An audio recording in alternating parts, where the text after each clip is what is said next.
Хайырлы көн, мөхтәрәм телевизор караучылар. Бүген атнаның иң кадерле, иң изге җомга көнендә сезнең белән эфирда мин Миңназым Сәфәров булырмын. 96 яшь. Азмы бу, күпме? Нәрсә белән чагыштырасың бит? Мәсәлән, бүгенге ике кунагыбызның яшьләрен бергә кушсаң да, шундый гына сан килеп чыгар иде. Ләкин аларның икесе дә шушы араларда 96 яшьне тутырган Татарстан радиосы белән тыгыз бәйләнгән шәхесләр. Хайырлы көн, Әсгать абый. Хайырлы көн, Миңназым. Хайырлы көн, Раил. Хайырлы көн. Татарстан радиосына 96 дип әйттек, име? Ул татарның беренче радиосы бит инде. Ул хәзер күбәйде радиолар, име? Ул вакытта бердән-бер иде, име? Хәзер бик күп. Шуңа күрә дә бик кадерле булгандыр инде, аны белмәгән кеше булмагандыр, име? Аны тыңламаган кеше булмагандыр. Әсгать абый, менә сез ничек күңелегездә калдырдыгыз? Ничек хәтерегездә калды ул Татарстан радиосы? Ул түгәрәк кара ни бит инде? Пластинка шикелле әйбер. Мин иң беренче куйгач та мин аны пишіп қарадым. Қоян сөйлей екен мұның кішісі де. Хытшанығыз, хытшанмағыз. Радио үзілді. Әтек айтты да, неше бір радио сөйлемей. Мен енді башын асқайып тұрам. Анар яғни анарға айтты, анада Әсгать нәрсәдір ішлеген. Ана бір не үзілген болған бір себебі әтек жалғап қойды да, бүтін тұтынмады. Ол тауыш шылай келе деп әтек аңлатты енді. Мена кішісі қоя екен деп көресі келе, кішкене баланың көресі келе. Шуңа көре шундай не, һәм дә радионы бик жаратам, бұл вакытта инде хәзер инде менә мин аны теге иске кеше буларак, өлкән кеше буларак, мен аны гел Стена радиосы дип йөртәм, Татарстан радиосы дип йөртәм, аннан соң бит инде хәзер исемнәре бик күбәйде.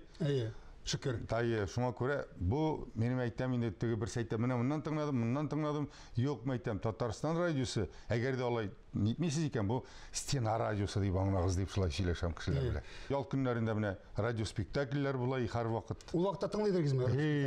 Мин кайбер спектакльләрне яттан беләм, һәм әле кешеләрнең тавышларын менә монысы булай дип, Илсабыйны ниткәч, Илсабыйның тавышын ниткәч, мин Илсабыйны күрмәгән, белмәгән битән. Мәйтәм бу бик узун, жабык кешедер дип күз алдына китергән, ул алай түгел икән. Менә аннан соң Вәспик Камал апа белән дә янәшә тордык әле без декабристлар урамында янәшә тордык. Аның бит инде тавышы менә ипи өстенә каймак жаккан шикелле. Мәрьям апаныкы да шулай. Гомумән элекке дикторларның тавышлары менә колакта яңгырап тора. Колакны рәхәтли. Безнең Раил инде хезмәттәшем Раил ул радиолар күбәйгән чорда инде ирек кичәйгән чорга килде, име? Ләкин шуңа да карамастан бары Татарстан радиосын сайлады. Раил һәм сайлады гына түгел, инде ул анда ничә еллардан бирле яңа проектлар уйлап чыгарып, яңа тапшырулар әзерләгән кеше. Раил, менә синең монда килүең сәбәбе нәрсәдә булды? Ул башка синең бит сайлау мөмкинлегең бар иде. Біз инде шул яңа радиолар күбәйгән чорда тусак та, безнең өйдә һәр вакыт иртәнге сәгать 6-дан Татарстан радиосы белән башлана иде көнебез. Гимн белән башлана иде, Татарстан Республикасы гимны, Россия Федерациясе гимны белән. Шуңа күрә ул безгә тумыштан, бишектән таныш радио. Радио шундый була тиешле. Канга сеңгән радио инде ул. Ана сөте белән кергән дип әйтәбез инде бу очракта. Шуңа күрә башка радиоларны эш буенча карамадым да, инде балачактан тыңлап үскәч, шушы кешеләрне күрергә теләк мине шушында бирегә китерде һәм бүгенге көндә инде 8нче елымны эшлим шушы Татарстан радиосында. Яшьләр һәр вакытта яшьләр шәрбитләр бит инде, ләкин радионың үзенең традицияләре бар, гадәтләре бар име? Менә бу сыешу, кысаларга сыешу авырлык китермәдеме? Яңа проектлар уйлап чыгардыгыз бит, яңа тапшырулар әзерләдегез. Юк, авырлык китермәде. Без инде яшьләр булгач, үзебезнең рухны алып киләбез. Әлбәттә, башта җитди тапшырулардан башланмады инде ничектер. Яшьләр тормышы белән яшьлек аланы дигән тапшыру бар безнең радиода әлдә. Һәм радиога килгән һәрбер яшьләр дә шушы тапшыру аша аны эшләп карау, кемнедер сөйләтеп карау, кемнедер җырлату аша үтә. Аннан соң инде җитдирәк татар сәнгате белән һәм гомумән ниндидер сәяси тапшыруларга да, иҗтимагый тапшыруларга да кирип китә. Менә аның нигезе бар һәм традициялары бар. Шушы традицияларны бары тик менә кичкенәдән шушы радионы тыңлап үскән кеше генә үзендә сеңдерә ала торгандыр һәм бездә эшләп китә ала торгандыр ул. Инде әгәр дә ул аны сеңдермәгән икән, ул аны өйрәнә ала. Безнең һәрбер тапшыруыбыз әйтик сайтта чыгып бара, аны радиодан да тыңларга мөмкин, машинада барган вакытта да. Иң иң җайлы мобиль кушымталар аша да тыңларга мөмкин. Үзенең рухына туры килгән һәм гомумән үзе ни белән яши, шушы кеше безнең радиога бик тиз кирип китә ала инде. Әгәр дә ул татар мәдәниятын төптән белә икән, татар телен ярата икән һәм татар телендә камил сөйләшә икән, менә шушы критерийларга туры килсә, ул бездә бик әйбәт эшләп китә алачактыр дип уйлыйм мин. Менә бу яңадан радиоспектакльләргә кайтабыз, кайберәүләр пессимистлар әйтергә мөмкиннәр инде. Һәркем үз эше белән шөгыльләнергә тиеш, театр, спектакль куярга тиеш, тамашачы барып карарга тиеш, радионың аның вазифасы башка төрле, ул яңалыклар җиткерергә тиеш, музыка җиткерергә тиеш. Менә радиоспектакль ул архаизм беткән кешеләргә ничек дип җавап бирергез? Монда Әсхат абый җавап Мин бирсә. алай дип әйтмәс, бит театрга килә алмаган кешеләр бар. Бар кешеләрнең кайберләренең телевизор булмаганнар бар. Андый кешеләр әйтерләр инде дөрес түгел, Әсхат, син дөрес сөйләмисең диярләр. Бар шундый кешеләр. Камал театрының хәзерге вакытта кайда булганын белмәүчеләр бар. Хытшаныгыз, хытшанмагыз. Инде ул бит радио колакка җата, шундый матур тапшырулар булгач. Әйтик, ул элек бит инде анда күпме кешеләр эшләгәннәр. Гали абый, Әхтәм Зарипов, башкалар, Элис абыйлар, юк әле режиссерларны әйтәм мин, менә шуларны әйтмәкче идем. Әсфән абый, Ильясов спектакльләр эшләгәннәр. Аннан соң менә Җәүдәт абый, Дәрҗман, менә бөтен свиталар спектакльләр эшләп, тапшырулар эшләп, кеше әйтик, менә Раилның тормышы турында яшь булса да әйтик, менә шулай булган, булай булган, аның язмышларын кешегә бит колагына керә, һәм дә ул тыңлый, кара әле, мин бу кешене ишетеп беләм, моның язмышын белмим, радио миңа шушы кешенең язмышын җиткерде дип әйтә. Мин рәхәтләнеп тыңлыйм концертында, но инде кай вакыт әзрәк әйткәләшеп тә алам, гел бер җырчыны гына бирәләр, кай вакытта башка радиоларда инде бар ул. Аннан соң гел тегеләй, булай. Ротация диләр шул, алай булырга тиеш түгел ул. Ярар. Инде ни спектакльләр булырга тиеш. Әйтәм бит, бүтән кеше килә. Аудиторияны киңәйтә бит. Анда бит алар гел булган спектакльләрендә элек сәхнәдә барган спектакльләрендә яздыралар иде. Хәзер бу менә яңалар. Җегетләргә мин зур рәхмәт әйтәм. Алар яңа нидән алып сценарийлар ясап, яңа спектакльләр яздыралар. Яңа пьеса булмаса да шундый радио спектакль килеп чыга. Ул бит инде үзенә күрә яңалык дигән сүз. Шуңа күрә әлбәттә андый әйбер булырга тиеш. Әле җитмәсә, бу спектакльләрне эш эшләгәндә тыңларга буламы? Үзең эшеңне эшлә, үзең тыңлар радиода. Мин бакчада барганда мәсәлән, бакчада радионы кабызып куям, көн үзен шушы Татарстан радиосы шул бөтенесе эшләнә, тыңлап торам. Радиоспектакльләр традициясе Татарстан радиосы барлыкка килгән беренче көннәреннән үк башланып китә. Моның бик матур җирлеге була. Чөнки радио менә хәзерге вакытта Тинчурин театры бинасыннан эшләп китә һәм Тинчурин театрының бик күп актерлары Камал театрының ул вакытта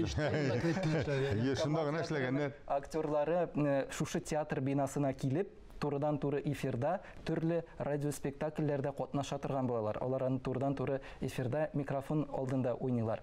Аннан соң икенче традиция башланып китә. Ул да булса сәхнәдән барган вакытта трансляцияләү. Хәтта анда язмаларыбыз, безнең тарихи язмаларыбыз да бар. Әйтик, менә Галия Бану спектаклен Зәңгәршәлнең анда диктор инде ремаркаларны әйтеп тора, сәхнәдә җыр бию, анда уйнау бара. Һәм тамашачыларның кул чапканнары да әле ишетелеп тора. Монда шундый тарихи язмаларда сакланып калган. Безнең тамашачыларга җиткерер тагын бер зур яңалыгыбыз, ул да булса 12 ноябрь көнне безнең яңа радиоспектакль эфирга чыга. Бу Марат Кәбиров әсәре буенча эшләнгән Җир турында җыр дигән яңа радиоспектакль. Марат абыйның әлеге әсәре бик тамашач китап укучылар тарафыннан да җылы кабул ителде һәм безнең тыңлаучыларыбыз да әлеге радиоспектакльне яратып кабул итәрләр дип уйлыйбыз, чөнки ул халыкка якын темалар, халыкка якын тормыш турында. Һәм әлеге радиоспектакльләрне соңгы арада без инде күп эшләдек. Менә былтыр без мәсәлән татар әдәбияты классиклары Габдулла Тукай, Галимҗан Ибраһимов, Заһир Бигиев, Фатих Хөсни буенча радиоспектакльләр чыгардык. Быел инде безнең заманда яшәп иҗат иҗат итүче әдипләрнең әсәрләренә, иҗатларына мөрәҗәгать итәргә булдык. Һәм шушы эшне башкаруда бик зур рәхмәтебезне белдерәбез Татарстан Республикасы рәисе каршындагы татар телен һәм Татарстанда яшәүче халыклар вәкилләренең туган телләрен саклау үстерү мәсьәләләре комиссиясе рәисе Марат Гытов улы Әхмәтовка. Ул былтырлары безнең радионың 95 еллыгын билгеләп үткән вакытта шушы эшебезне бик хуплап каршылады һәм инде татар телен әгәр дә чынлап та үстерергә телибез икән, аны ничектер саклап калырга, аның бай яңгырашын халыкка җиткерергә телибез икән, менә шушы радиоспектакльләр иң үтемле чараларның берсе дигән фикерендә әйтте ул. Чөнки радиоспектакль бер тапкыр гына яңгырап калмый эфирда. Ул кабатлап та бирелә, ул фондка, архивка тапшырыла һәм бу чынлап та киләчәккә ниндидер безнең калдырган мирасыбыз. Килешәсездер, Килешәм. Чөнки менә Камал театрында һәм Тинчурин театрының элек спектакльләрен язып алу булган, ләкин бүгенге көндә инде билгеле бер кыенлыклар аркасында әлеге эш туктатылды, ләкин без аның кирәклеген, аңа ихтыяҗны беләбез. Чөнки спектакль ул төшеп кала, аны күп кеше карамыйча да кала. Ә менә безнең фондта сакланган спектакльләрне шул Камал театрының, Тинчурин театрының, башка театрларныкын кабат-кабат тыңлап, андагы артистларның сөйләме белән хисләнергә һәм әгәр дә сәхнәдән күргән булса икән, шундый хатирәләрне кабаттан яңартырга мөмкин. Мондый ихтыяҗ бар, чынлап та безнең тыңлаучыларыбыз арасында алар сорыйлар иде һәм менә шушы комиссия ярдәмендә без бу ихтыяҗны тулыландыра алдык. Әлменә бәйрәм көннәрендә генә Ислам апаны искә алу, Тинчурин театрының теге 90 еллык ние белән атналыгы бара бит инде радиода. Менә шундай кырказлар артыннан бирделәр. Рәхәтләнеп тыңладым. Андагы бүтән нәрсәне жаттан беләм. Менә һаман менә рәхәтләнеп тыңладым. Башка кешеләрне әйтә алмыйм, мин үзем шул кадәр яратам ул спектакльләрне тыңларга. Әни әйткәнди, әни мәрхүм әйтә, мин спектакль карагач үземә гыйбрәт алам ди. Менә анда бүтән нәрсә күренә бит. Белүемчә, Раил Бенксире буенча җир турындагы җырда төп рольне Әсәт абый сез уйныйсыз икән, Бөтен сюрпризларны Сюрприз әллә нәрсә түгел инде. Мин Раилга рәхмәт әйтергә кирәк. Раилга рәхмәт әйтәм мин. Менә ул элеккеге минем спектакльләрне эзләп табып, Әсәт абый мине оныткан да инде. Анда шундый баш рольне уйнаганмын, кем эшләгәндер аны әйтә алмыйм авторын. Хәзер анда җырлы ниле булган инде. Раил әйтәм, сиңа моның өчен сүкмиләрме сине, Раил? Һаман син әйтәм, мине күтәргә тырышасың. Рәхмәт инде. Аллаһның рәхмәте яусын. Нәрсәдән чыгып ниткәндер инде. Мин алай радиога бик күп тә язылганым юк. Элекке заманда әзгенә чакыргалыйлар иде. Анда Ак егет вакытында да, Госман абый вакытында да кичерәк рольләргә да берсе бик каты зур роль булган инде. Ничектер элеккеге теге сатылу, кешене сату вакытында бер кешене тоталар да, миңа ди кутылып калырга кирәк ди. Мин инде кыскача син теге әйткән әйберне генә ярар ди, следователь әйтә. Ана тегенең фамилиясе синең фамилияга килә, моны тотабыз да утыртабыз. Бер ни булмаган кешене тоталар да утыртып куялар. Менә шушы спектакльдә анда мин җырлыйм, нитәм, Раил шуларны тапкан, менә Әсәт абый синең монда җырлаган җырларың да бар дип нитеп, әйдә менә шундый спектакль сиңа ди багышлап бер спектакль язабыз ди.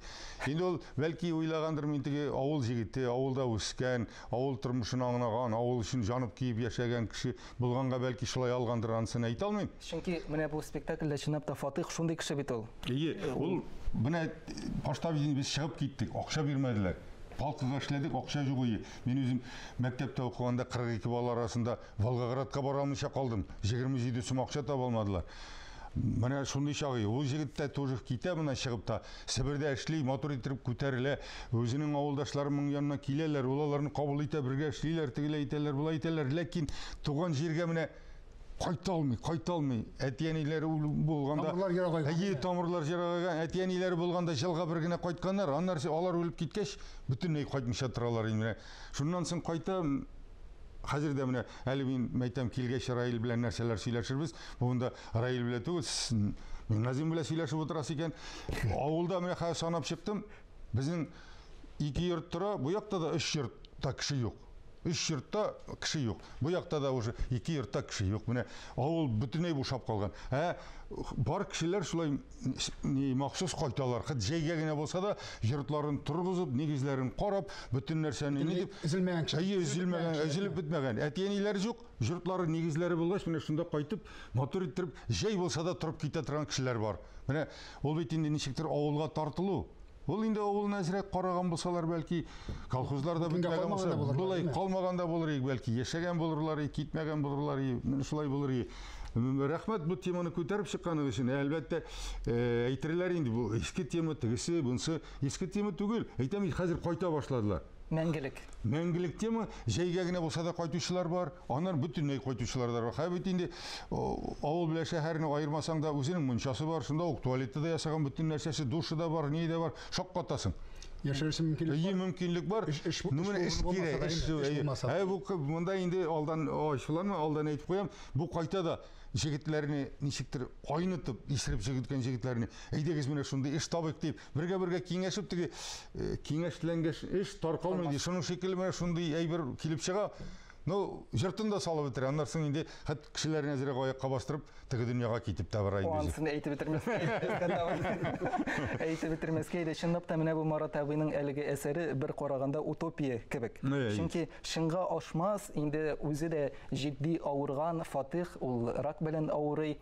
Әйтергә кирәк, ул инде шулай итеп авылга кайтып, йорт салып, кешеләрне берләштереп йөрми кебек. Ләкин йөрмәс кебек. Ләкин шулай булуга карамастан, безнең тормышта шундый кешеләр дә бар. Бар, андый кешеләр дә бар. Андый кешеләр дә, алар кайтып авылга икенче сулыш бирәләр. Һәм шушы тема ул гомумән кешеләргә якын булыр. Аның төп идеясе әлеге әсәрнең бик аңлашыла, ул да булса бергә яшәргә кирәк. Син йорт салып куйсаң, минем дә аның нуры минем йортыма да төшәчәк. Безнең татар халкына бик хас сыйфат бит инде. Ул без көнләшә бер-беребездән, әгәр дә анда күршебез йорт салып куйса, койма тотып куйса, без дә койма тотып куябыз бит. Менә шушындый матур сыйфатларны үзендә туплаган һәм матур идеяга ия булган шушындый әсәре ул Марат абыйның. Кешеләрне теге Назым Хикмәтче әйтеп әйтсәк, бер шырпы кабызырга өндәү инде бу. Үзенең кулыннан килгән эшне эшләде. Димәк, күңелегезгә тиде дигән. Күңелгә тиде, әйтик менә ул әйтте инде, жортны бит инде салабыз. Хәзер китте, теге сайдинклар китте. Кайбер кеше һәм мондый белән сайдинк белән эшләде, кайсы бүрәнә кебек сайдинк белән эшләде, кайсы кирпич кебек эшләде. Аерыла. Аннан соң рәшәткәләрен тотып куйдылар. Монысында ковынны икенчесе тегеләй булай дип менә бер-берсенә нитеп матур айталар. Авылда матурая, авылда матурая, шундый ни бар. Аннан соң ләкин Фатих кайта дип кенә әйтү дөрес түгел, анда бит әле төп конфликт кирәк. Әбенә аның конфликты шулай бик кызыклы бүгенге көндә, шулай без аны еш күзәтергә туры килә. Хәзер инде кайтмыйча торган йортлар авылда бик күп, ләкин шулай булуга карамастан аны мәсәлән хакимият үзенә үзләштереп куярга мөмкин. Әлбәттә инде ничектер элемтәгә чыгарга мөмкинлекләре юк милекчеләр белән. Шушы йортны сатып алучылар да табылырга мөмкин. Бер көнне кеше кайтып төшсә үз нигезенә, бу йорт инде сатылган булырга мөмкин. Хәзер инде аны законлаштырып та куйдылар, мен белүемчә. 5 ел каралмыйча торган нигезне җирләрдә үзләренә алу мөмкинлеген закон нигезендә рөхсәт иттеләр бугай. Ул законны әле белмәдем. Ләкин менә нигез булса торырга тиеш инде ул. Ну, теге ничек әйтергә кирәк? Бөтенләй теге авышып, җимерелеп беткән булмаса, матур булай, каралмаса бәлки алырга тиешләрдер. Авылларны чис тарталар, нитәләр бит. Менә юл өстендәге сакурыйны гына карагыз сез, ничек матур айттылар теге бөтен ни булгач, шуннан движение булгач, тротуарында ясадылар, кыймаларын да тоттылар, шуңа күрә матур айды. Без инде менә әйтеп китик, төп әйберне ул да булса 12 ноябрь көнне 13 сәгать 10 минутта, 15 сәгать 10 минутта һәм 16 сәгать 10 минутта 3 сериядан торган яңа радио спектакль чыга. Казанда 99.2 FM-да эшлибез һәм республика буенча FM яшьлекләрдә, шулай ук интернетта, онлайнда тыңларга мөмкин Татарстан радиосын шушы вакытларда. Рәхмәт, алга таба да шундый кызыклы, кешенең күңеленә тия торган тапшырулар әзерләп эшәргә насыйп булсын. Амин, эшегездә уңышлар, рәхмәт сиңа. Заманалар үзгәрү белән бергә барлыкка килгән һәр яңа мәгълүмат чарасы моңарчы яшәп килгәннәренә ясыйн чыгар дип фаразлаганнар. Күреп торабыз бит. Газета журналларыбыз үз урынында, радиобызда менә үзенең гасырлык юбилейны таба атлый. Дөньяны тарсынмыйча, алга таба да өмет һәм ышаныч белән яшәргә ясай дигән теләктә бүгенгә сезнең белән саубуллашам, исәнлектә күрешик.